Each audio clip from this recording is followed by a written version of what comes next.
La circulation routière est un monde où il y a énormément de circulation, mais énormément de non-respect du droit, alors que tout est réglementé. C'est la raison de votre présence cette saison sur ce plateau. Et comme Alix l'a dit, on va vérifier déjà les mots-clés de ce thème. Infraction. Infraction est la violation d'une disposition réglementaire qui régule la circulation routière.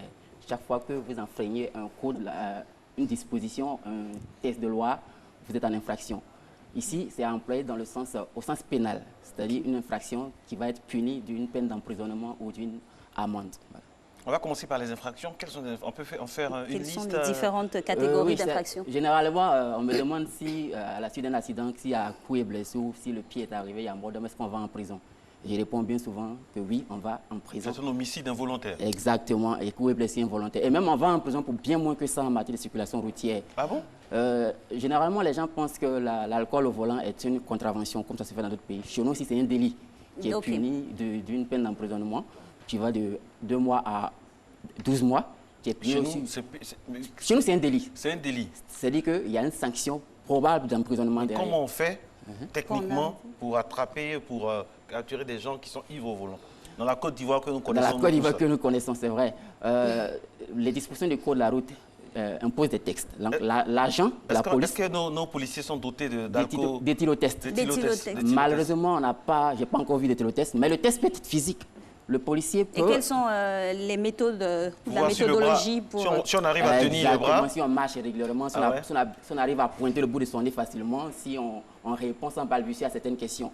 L'agent peut de visu impatient. Quand on voit quelqu'un qui est ivre, on le connaît quand même. Sauf que ici, dans le code de la route, ce n'est pas l'ivresse au volant même qui est puni. C'est puni en tant qu'infraction, mais l'alcool au volant même est puni. C'est-à-dire que je pense que l'OMS a donné des seuils. Je pense qu'avec 0,8 grammes d'alcool dans le sang, on est déjà en infraction. Et 0,8 grammes, ça correspond à peine à 2 verres, maximum 3 verres pour certains, enfin pour les grands buveurs. Donc ça veut dire qu'en temps normal, quand on a bu 2 verres, on ne doit pas prendre le volant. On ne doit pas prendre le volant, c'est une bonne chose. Mon Dieu. D'accord. Alors... Pardonne-nous. Pardonne-nous. Alors, quels sont les différents types d'infractions donnant lieu à des sanctions tout de suite? D'accord. Donc, en parlant de l'alcool au volant, j'ai parlé des délits. Mais à côté des délits, il y a beaucoup de contraventions. Les contraventions sont les infractions les plus courantes. Il faut distinguer 3 types de contraventions selon leur classe. Première classe, deuxième classe, troisième classe. Pour donner des repères, j'aime à dire qu'il faut d'abord savoir qu'en matière d'infraction pénale, il y a un principe. Il n'y a pas de texte, il n'y a pas d'infraction, il n'y a pas de sanction si aucun texte n'a prévu. Donc, il faut faire attention à la formulation que l'agent de la circulation va vous donner. Et je précise formulation et qualification parce que vous pouvez être en situation d'infraction et puis il va mal s'expliquer. Généralement, les agents ont tendance à dire refus d'obtempérer quand bien même vous violez le panneau cédé le passage. Il faut faire attention. C'est un problème au niveau de la formation de ces agents-là. Oui, parce que c'est une infraction pénale. Si l'infraction a été mal qualifiée, elle n'existe plus. Voilà, donc il peut avoir des situations... C'est béni pour les avocats, souvent, ça. Et la jurisprudence pourrait se poursuivre. Il y a beaucoup. Même chez nous, ici, il y a beaucoup de conventions qu'on a toujours sautées au tribunal. Il y en a plein. Ça donne lieu à beaucoup de contentieux. Moi, j'ai une question qui me vient comme ça à l'esprit.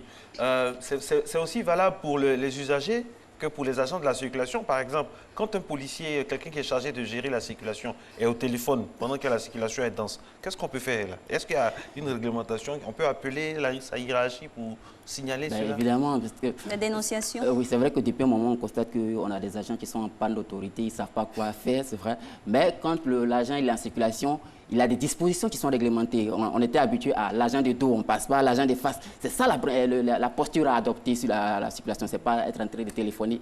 Mais bon, le téléphone au volant en tant que tel n'est pas une infraction pénale pour l'agent, même s'il est en faute disciplinaire en ce moment où il téléphone. Le téléphone en réglant la circulation. En réglant la circulation. Ce n'est pas une faute pénale, c'est peut-être une sanction disciplinaire. Il n'est pas en train de faire son activité, sa mission. Mais du fait de cette inattention, non-concentration, ça peut générer des choses graves. Ça génère beaucoup d'embouteillages, ça génère beaucoup de choses graves et je pense qu'il faut dénoncer de telles pratiques. Je pose les questions des téléspectateurs. J'ai répondu aux questions. Eh bien, à qui dénoncer justement? Comment ça se passe? On y va comme ça? En matière de circulation routière, il faut retenir qu'il y a, auprès des usagers, il y a des autorités. Donc pour la police, bien évidemment, l'autorité hiérarchique va être son commissariat, son district. Il y a aussi l'autorité des transports pour dénoncer ces infractions-là. Il y a aussi, pour ce qui concerne les infractions pénales, on peut les contester. Mais dans ce cas-là, la contestation va se faire devant la juridiction compétente, devant les juges. Si vous avez payé une amende généralement, on fait une erreur. C'est vrai que depuis que je me promène, je n'ai pas encore vu une contravention de 500 francs avec un PV, mais la réglementation est claire. Même le modèle de procès verbal que l'agent doit délivrer est fixé par la loi. Et l'agent doit obligatoirement préciser le test qu'il invoque pour vous sanctionner. Il doit même, pour les contraventions un peu plus graves comme les 3e classes, il doit même décrire l'activité pour que vous soyez conscient que vous êtes en pleine infraction. Et quand ce n'est pas fait, du coup, le PV il est irrégulier, du coup, la sanction va sauter. La contravention peut sauter. Donc, il y a toutes ces pratiques-là qu'il faut connaître. Il faut avoir le courage aussi de dire, OK, je ne suis pas d'accord. Parce que les contraventions sont punies de 2 amendes. Il y a l'amende ordinaire et il y a l'amende forfaitaire. Contrairement à ce qu'on croit, l'amende forfaitaire, c'est une procédure en part entière. Chaque fois que vous payez l'amende forfaitaire, vous attestez être coupable de l'infraction. Par contre, quand vous n'êtes pas d'accord, ce n'est pas la peine de venir engueuler le commissaire, le policier, je ne suis pas d'accord. Il y a un moyen de recours qui est mis en place. Lequel? Bon, la contravention, c'est l'amende forfaitaire, comme je l'ai dit, c'est une procédure. C'est une procédure particulière, une procédure accélérée et simplifiée. Vous reconnaissez avoir commis l'infraction, vous n'avez pas le temps d'aller au tribunal contester, vous payez l'amende telle qu'elle a été fixée par le décret, 500 francs pour les premières classes, 1000 francs pour les 2e classes et 2000 francs pour les 3e classes. Bien évidemment, l'agent doit vous délivrer au moment où il vous verbalise le procès verbal. Donc, quand vous n'êtes pas d'accord, si vous ne payez pas, vous ne contestez pas, vous refusez. En principe, l'agent vous demande, monsieur, vous êtes en infraction, est-ce que vous voulez une amende forfaitaire? Vous dites oui, il vous délivre l'amende forfaitaire. Non, il saisit votre permis ou les éléments qu'il peut saisir, il envoie la fin en justice. Et là, la suite, c'est quoi? Vous partez en justice comme toute infraction, vous partez plaider votre cas devant le juge, vous démontrez que vous avez raison, l'amende saute, vous ne démontrez pas, vous risquez une sanction plus sévère, puisque l'amende forfaitaire, c'est pour vous inviter à payer rapidement. Donc, si vous contestez, vous vous exposez à la sanction. Par exemple, l'amende forfaitaire de 3e classe qui est fixée à 2000 francs, la sanction réelle, c'est de 10 000 à 360 000 francs. Donc, si vous n'arrivez pas à démontrer que vous aviez raison, vous risquez de prendre une sanction plus grave. C'est le principe de l'amende forfaitaire. Mais quand vous payez, et si vous payez que vous estimez avoir payé à tort aussi, il y a un recours, vous pouvez contester. En principe, dans la réglementation, vous disposez d'un délai. On vous verbalise. On vous dit, OK, vous pouvez aller payer au trésor, vous pouvez aller payer entre les mains de l'agent, mais vous disposez d'un délai pour accepter ou pour refuser.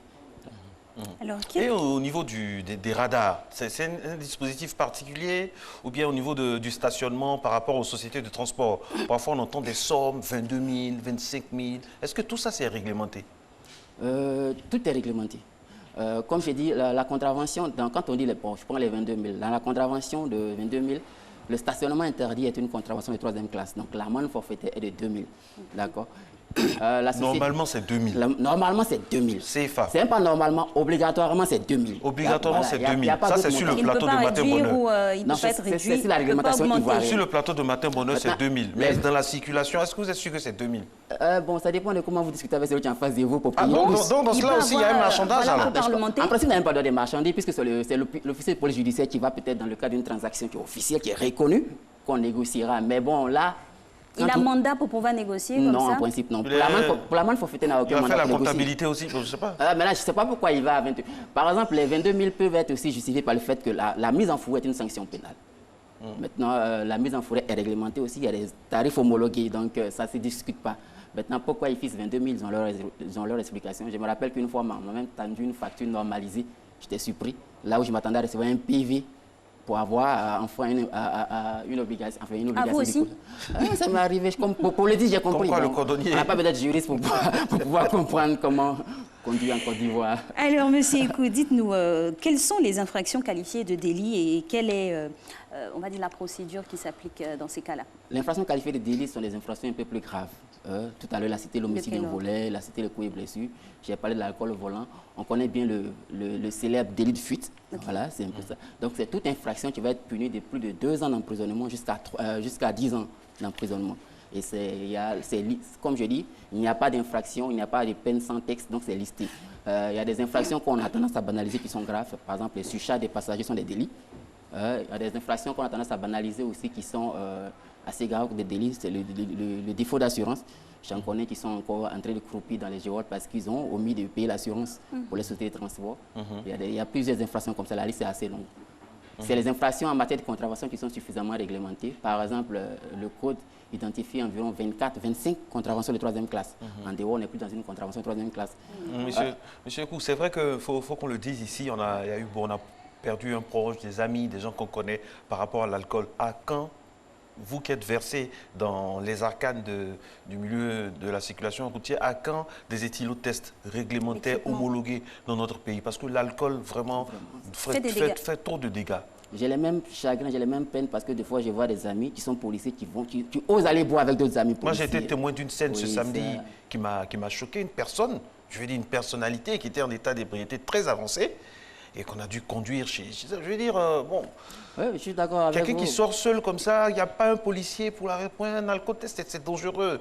Notre pays, est-ce que ça coûte tellement cher pour que la Côte d'Ivoire puisse s'en doter? Si c'est un problème de prix, bon, je ne sais pas. Je pense que c'est un problème de...